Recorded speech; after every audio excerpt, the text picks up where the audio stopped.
So ladies and gentlemen, look to your west and you will see Hurricane LS363, Spitfire, Mark 19, PS 915.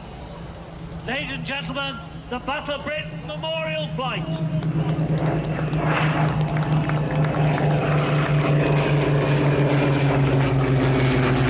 The distinctive growl of the Griffon, the roar of the Merlin. Ladies and gentlemen, the Battle of Britain Memorial Flight, Spitfire and Hurricane.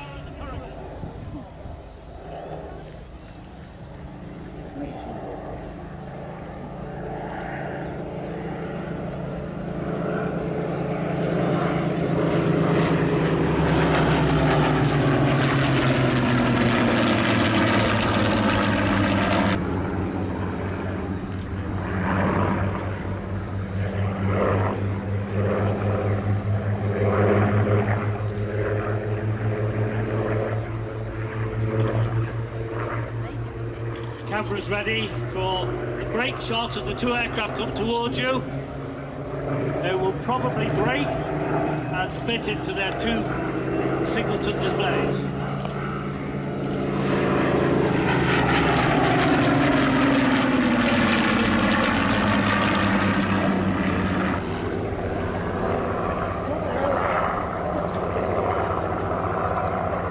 There's the brake as they split.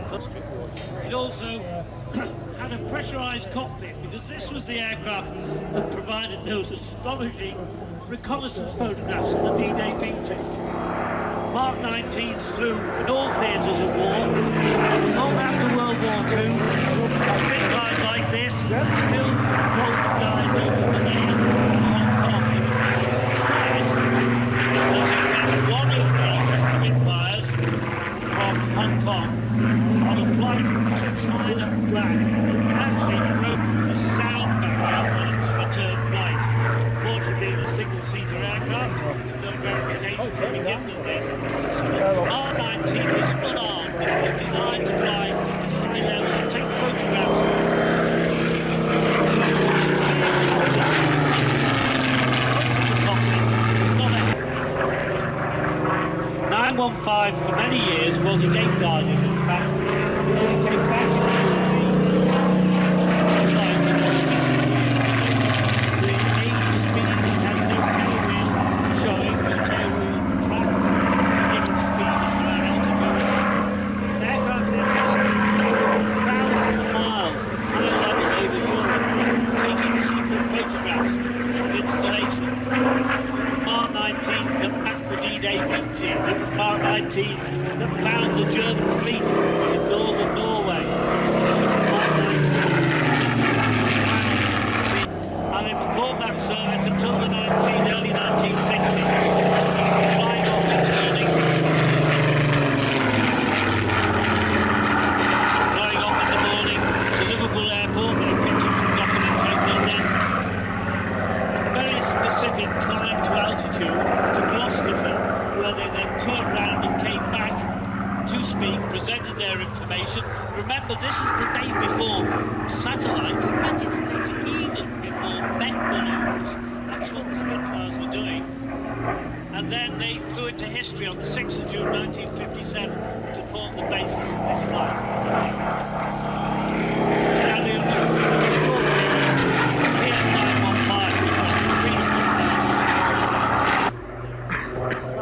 Have your cameras ready for the Griffon growl, ladies and gentlemen.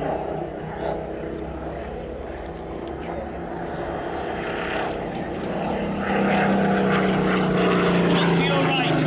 Now in comes the Hurricane. There's the victory roll, followed by so many pilots.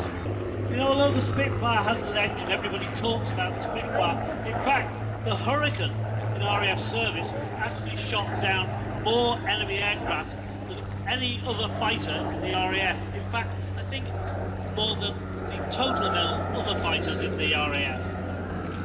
LS363 suffered a major accident in 1990 when as a result of an engine failure, she crashed on the runway at Whittingham.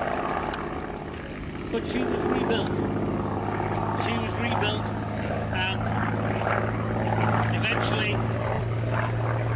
took to the air again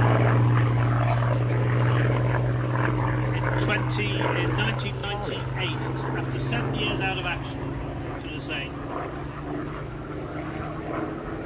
Hurricane is marked the markings of Hurricane P395J, personal aircraft, and Sergeant Pound Arthur Dog includes BBMF. As Wing Commander Smiley brings in, ladies and gentlemen, the immortal Hurricane.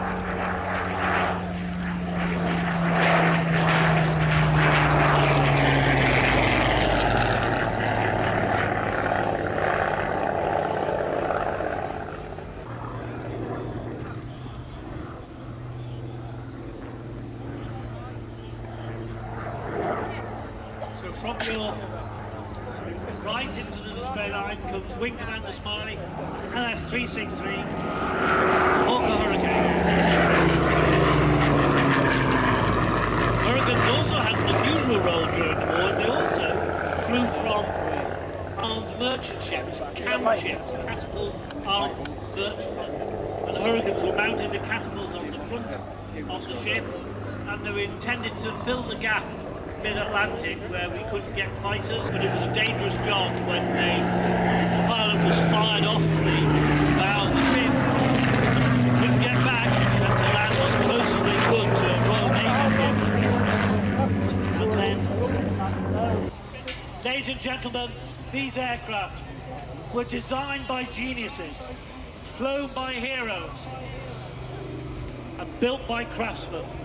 Ladies and gentlemen, the Battle of Britain Memorial Flight, our tribute to the brave men of all commands of the Royal Air Force, Transport Command, Bomber Command, Fleet Air Arm, all the brave young men. Remember here at Middleton St George was the base of two of the Canadian squadrons, 428 and 419 squadrons, Bomber Command. The highest losses of any unit in World War II was Bomber Command. From this base, young men from Canada and from the UK and from other Commonwealth countries flew their dangerous raids across Germany. This is our tribute to them, ladies and gentlemen.